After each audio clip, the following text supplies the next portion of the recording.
Secrets of God's में मैं सिद्धार्थ ब्रह्मभट्ट आप सभी का एक बार फिर से स्वागत करता हूं। और इस वीडियो में आपको ये बताऊंगा कि ऐसे कौन से 6 योद्धा थे जो महाभारत के युद्ध में सम्मिलित नहीं हुए थे, यानी कि जो महाभारत के युद्ध नहीं लड़े थे। अगर ये योद्धा महाभारत के युद्ध में होते तो इसका परिणाम कुछ और हो सकता था। वैसे तो सब कुछ भगवान श्री कृष्ण की इच्छा से ही होता है, उनकी इच्छा के बिना तो एक पत्ता भी नहीं हिल सकता। लेकिन फिर भी उस काल के जो महान योद्धा थे उसके अनुसार मैं आपको बता रहा हूँ। 6 ऐसे योद्धा थे जो कुरुक्षेत्र के युद्ध में यानी कि महाभारत के युद्ध में भाग नहीं ले पाए थे, जो अत्यंत बलशाली थे। इसमें सबसे पहला नाम आता है जरासंध का।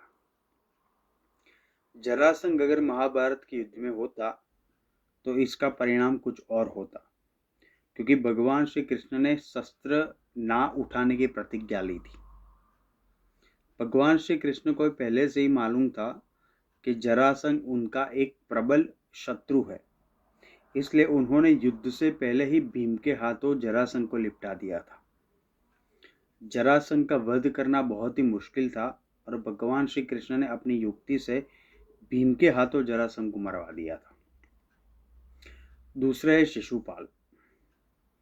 शिशुपाल भगवान श्री कृष्ण की बुआ का लड़का था और जरासंध का वो बहुत ही निकट का मित्र यानी कि खास मित्र था, इसलिए वो भगवान श्री कृष्ण का घोर शत्रु था।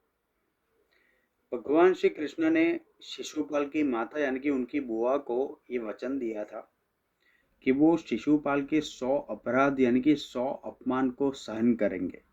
अगर उसके बाद एक भी अपराध या अपमान शिशुपाल के द्वारा हुआ तो वो उनका वध कर डालेंगे। शिशुपाल ये चाहते थे कि उनका विवाह रुक्मणी के साथ हो। भगवान श्री कृष्ण की पत्नी रुक्मणी, रुक्मणी का भाई रुक्मी और शिशुपाल का परम मित्र था और वो चाहता था कि रुक्मणी का विवाह शिशुपाल से हो।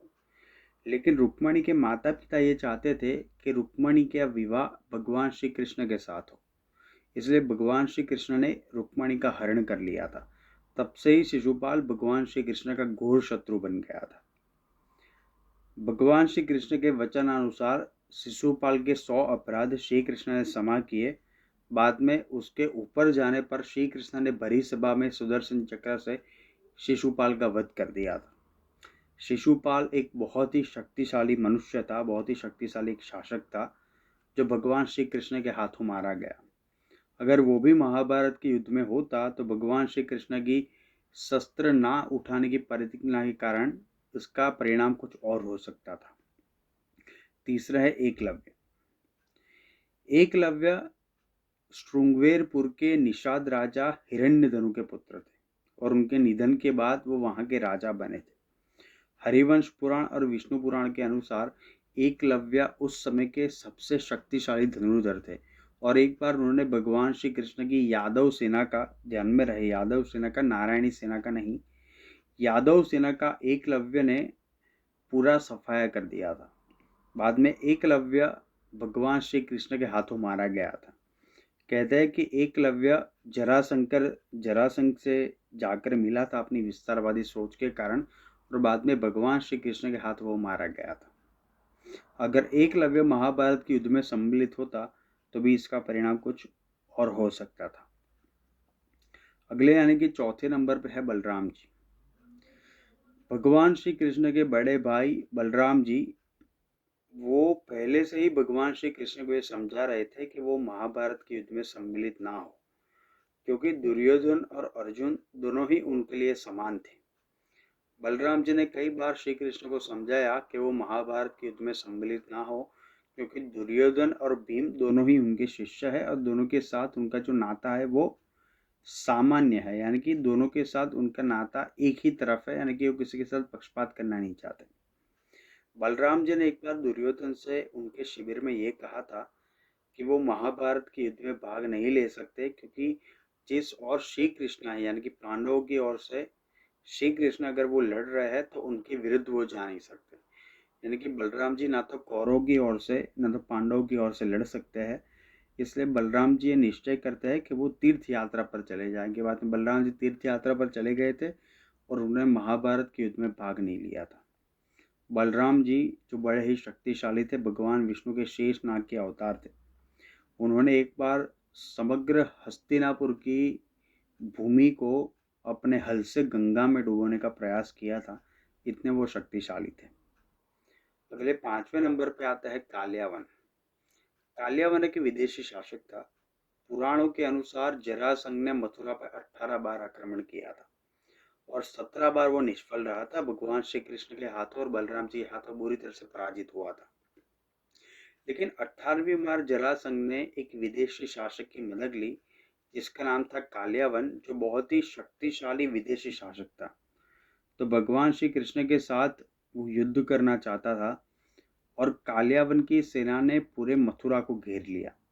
भगवान श्री कृष्ण ने कालियावन को संदेशा भेजा कि वो सेना के साथ क्यों आ रहा है, वो व्यर्थ ही आ रहा है। अगर उसमें शक्ति है, क्षमता है, तो श्री कृष्ण के साथ अकेले वो लड़के दिखाए। कालियावन ने ये शर्त श्री कृष्ण की मंजूर की और श्री कृष्ण और कालियावन अकेले ही युद्ध भूमि में जाकर भिड़ गए। भगवान श्री कृष्ण बीच में ही युद्ध छोड़कर भाग गए, तब से वो रणछोड़ कहलाए। ये उनकी एक लीला थी, क्योंकि वो एक गुफा में चले गए जहाँ पे इक्ष्वाकु वंश के महान तपस्वी महाराजा मुचुकुंद तपस्या करके सो रहे थे। तो कालियावन ने उनको ही भगवान श्री कृष्ण समझ लिया और उनके ऊपर अपने पैर से प्रहार कर दिया। तो मुचुकुंद के तेज से, उनके क्रोधाग्नि से कालियावन वहीं पे भस्म हो गया। इस तरह से कालियावन का अंत हुआ।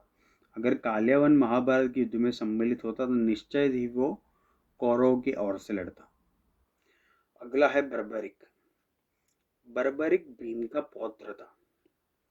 महाभारत के अनुसार ही बर्बरिक को सबसे बड़ा धनुर्धर माना गया है। जितना कद आप अर्जुन का देखते हैं, जितना आप कर्ण का देखते हैं, उससे कई अधिक बर्बरिक था। बर्बरिक देवी भक्त था और बर्बरिक के पास ऐसे 3 बाण थे जिससे वो समस्त महाभारत के युद्ध का सर्वनाश कर सकता, यानी कि किसी भी पक्ष का वो नाश कर सकता है, या तो कौरव या तो पांडवों का। पीपल के पेड़ के नीचे बर्बरिक ने यह प्रतिज्ञा ली थी कि जो भी पक्ष हार रहा होगा उसकी ओर से वो लड़ेगा। तो भगवान श्री कृष्ण ने जब ये जाना तब उनको चिंता हो गई कि अगर बर्बरिक जैसा देवी भक्त, अगर इतना बड़ा धनुर्धर उनके खिलाफ हो गया, पांडवों के खिलाफ, तो महाभारत का परिणाम कुछ और हो जाएगा। इसलिए भगवान श्री कृष्ण ने युक्ति की। वो बर्बरिक के शिविर के पास गए और उनसे दान मांगा।